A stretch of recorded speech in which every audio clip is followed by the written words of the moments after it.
लण मध्य द्वित संज्ञा का एक साथ बोला करो, एक साथ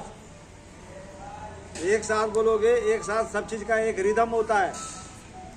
मंत्र बोलते हो, कोई भी चीज बोलते हो, दुर्गा बोलते हो, रुद्री बोलते हो, कोई भी आप लोग सिद्धांत पाठ करते हो, तो आप लोग एक साथ बोला करो। काशी में यदि 1000 पंडित रुद्री बोलेंगे, दुर्गा बोलेंगे, तो एक ही साथ आवाज निकलती है। वृंदावन में 2 पंडित करेंगे तो एक जाएगा कश्मीर, एक जाएगा कन्याकुमारी। कोई कहीं बोलता है, कोई कहीं बोलता है। हम लोग काशी में 1000 पंडित बैठ करके पाठ करते थे, तो एक ही बार में आवाज निकलती थी सबकी, एक ही साथ में, एक ही साथ में आवाज निकलना चाहिए।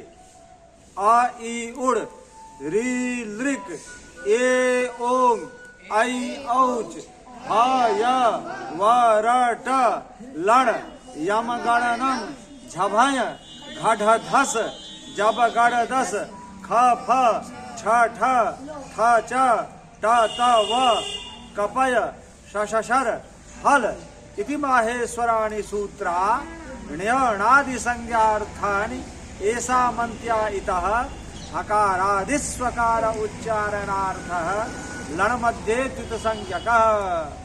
यहाँ तक नित्य पाठ करना है। ये वो मंगलाचरण है। और पाठ जो करना है, आपका कैमरा चालू है? चालू है। पाठ जो करना है, तो पाठ में कुछ दोष होते हैं। गीति, शीघ्री, शिरकंपी तथा लिखित पाठ का अनर्थज्ञो अल्पकंठस्य सडेते पाठकाधमा, ये 6 अधम पाठक होते हैं। गीति, गीत गा करके पाठ करने वाला, जैसे मान लो दुर्गा सप्तशती का पाठ करते हैं। अब श्लोक है, देवासुरम भूतयुद्धम पूर्णमब्द शतम पुरा महिषेश्वरा नाम मदिपे, कोई भी पुरा सुम्भ निशुंभाभ्याम असुराभ्याम सचीपते त्रैलोक्यम यज्ञ भागाश्च हृता, 5वां अध्याय शुरू कर दिया। अब उसको गीत गा करके पाठ करें।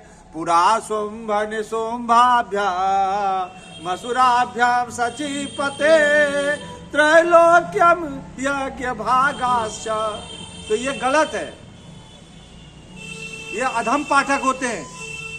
शीघ्री, जल्दी जल्दी पाठ,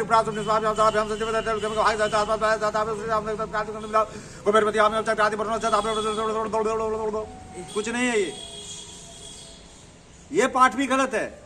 शिराकंपी, पाठ करते समय सिर हिलाना।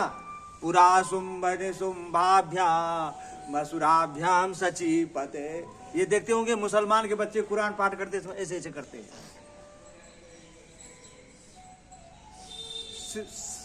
सिर को नहीं हिलाना है पाठ करते समय, क्योंकि सिर से ही आपका जो है कंसंट्रेशन होता है और आपके पाठ पूजा का पूरा फल आपके सिर में ही मिलता है। इसीलिए ब्राह्मणों की चोटी ऊपर में होती है और ये एंटीना है और ये एकदम टक होना चाहिए, सीधी खड़ी। समझ में नहीं आया? नहीं आया। शिराकंपी तथा लिखित पाठका, आप लिख करके जो पाठ करते हैं, आपकी मात्राओं में, आपकी लिखावट में अशुद्धियां हो सकती हैं और आप उस पाठ में बीच में बाधित हो सकते हैं। तो पाठ करने का जो क्रम है और लय है और ताल है, स्वर है, छंद है और उसका जो महात्म है वो खत्म हो जाएगा। इसीलिए ये ऐसे पाठक को भी अधम पाठक कहा जाता है। अनर्थज्ञो, अर्थ नहीं जानते हैं, पाठ कर रहे हैं, पता नहीं क्या हुआ। जो हम पाठ कर रहे हैं उसका मतलब पता नहीं हुआ क्या। पुराने समय में पुरा शुंभ निशुंभाभ्याम असुराभ्याम सचीपते, सचीपति जो इंद्र है उसे ये शुंभ और निशुंभ की लड़ाई हो गई।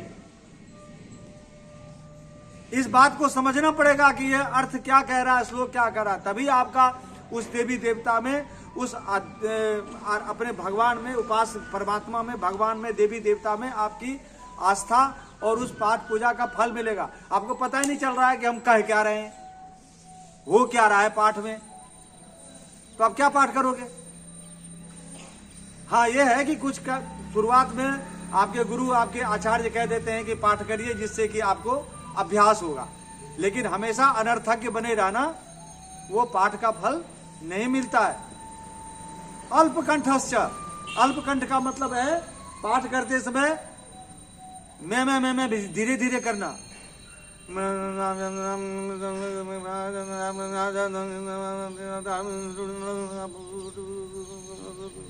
ये कोई पाठ नहीं। ऐसा जो पाठ करता है वो अधम है।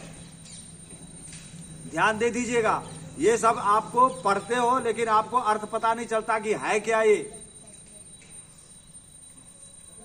कोई बताने वाला भी नहीं है कहीं पर भी, कहीं इसकी कक्षा कहीं नहीं चलती है। अनर्थज्ञो अल्पकंठस्य एते षट अधमा पाठका, ये 6 अधम पाठक होते हैं। अधम, अधम जानते हो ना, अधम ते अधम। तो पाठ बढ़िया से करिए, शुद्ध स्वर में करिए, जोर से नहीं करिए। जोर से भी पाठ नहीं करना है, खूब चिल्ला करके, जल्दी जल्दी नहीं करना है, शीघ्रता से नहीं करना है। तो इसको आप लोग ध्यान में रखिए पाठ करते समय। अच्छा, कल कहाँ तक क्या सूत्र हो गया था आपको? नीचे चलेगा आज चलेगा। कल हो गया था नीचे रनुदात्ता। हाँ, जो नीच होता है, क्या होता है? नीच होता है, वो अनुदात होता है। देखो कितना सुंदर सूत्र है। यह एक शास्त्रीय शिक्षा है, यह एक सामाजिक शिक्षा है, यह एक आध्यात्मिक शिक्षा है और यह एक वेदांत की शिक्षा है। वेदांत की भी शिक्षा है, व्याकरण शास्त्र। जो हमेशा अपने को नीच मानता है, लघु मानता है, भगवान का सेवक मानता है। नीच का मतलब ये नहीं कि कोई हम वो है पातकी हैं। नीच का मतलब यह है कि हम भगवान के हैं, भगवान सब कुछ करते हैं, भगवान ही हमारा उद्धार करते हैं, भगवान ही हमारा कल्याण करते हैं और भगवान ही सब कुछ कर रहे हैं। भगवान का समझ करके जो व्यक्ति चलता है उस व्यक्ति का जीवन में कल्याण होता है और वह उदात्त नहीं होता है, अनुदात्त होता है। यह दर्शन है इसका। शास्त्र को सिद्ध करने के लिए, भाषा को शुद्ध करने के लिए जो तालवादी सभाग से, जो स्थानों से, जो तालु आदि जो आपके स्थान है मुख में, उसमें किसी भी स्थान में 2 भाग होते हैं, एक ऊपर का भाग, एक नीचे का भाग। यहाँ भी हम अभी बैठे हैं तो एक ऊपर का मामला है और एक नीचे का मामला है। नीचे में भी जगह है, नीचे में हमारा पैर है, ऊपर में हमारी चोटी है कि नहीं है? तो ऊपर वाला भाग और नीचे वाला भाग। तो तालु आदि स्थानों में जो नीचे वाला भाग है, लोअर सिस्टम है, लोअर प्लेसेज हैं, वहां से जो वर्ण हवा टकरा करके वायु ध्वनि निकलती है, उस स्वर को अनुदात्त स्वर कहते हैं। क्या कहते हैं? अनुदात्त स्वर कहते हैं। अच्छा भैया, ऊपर वाले विभाग हो गए, नीचे वाले विभाग हो गए। अब है तीसरा समाहार स्वर का। क्या कहता है? उदात्त तत्व अनुदात्त तत्व वर्ण धर्म समाहिरी ये ते यस्मिन सोच स्वरित संज्ञा स्यात्। क्या बोलता है? उदात्त तत्व, उदात्त तत्व, नुदात्त तत्व। सर नब्बीदोपी हो गया? कल बता दिए थे। नब्बीदोपी जब होगा तब ना, पहले तो इसको तो लिखो, उदात्त तत्व अनुदात्त तत्व, उसके बाद में नब्बीदोपी। उदात्त तत्व लिखो, समाहार स्वरता का अर्थ लिखिए। उदात्त तत्व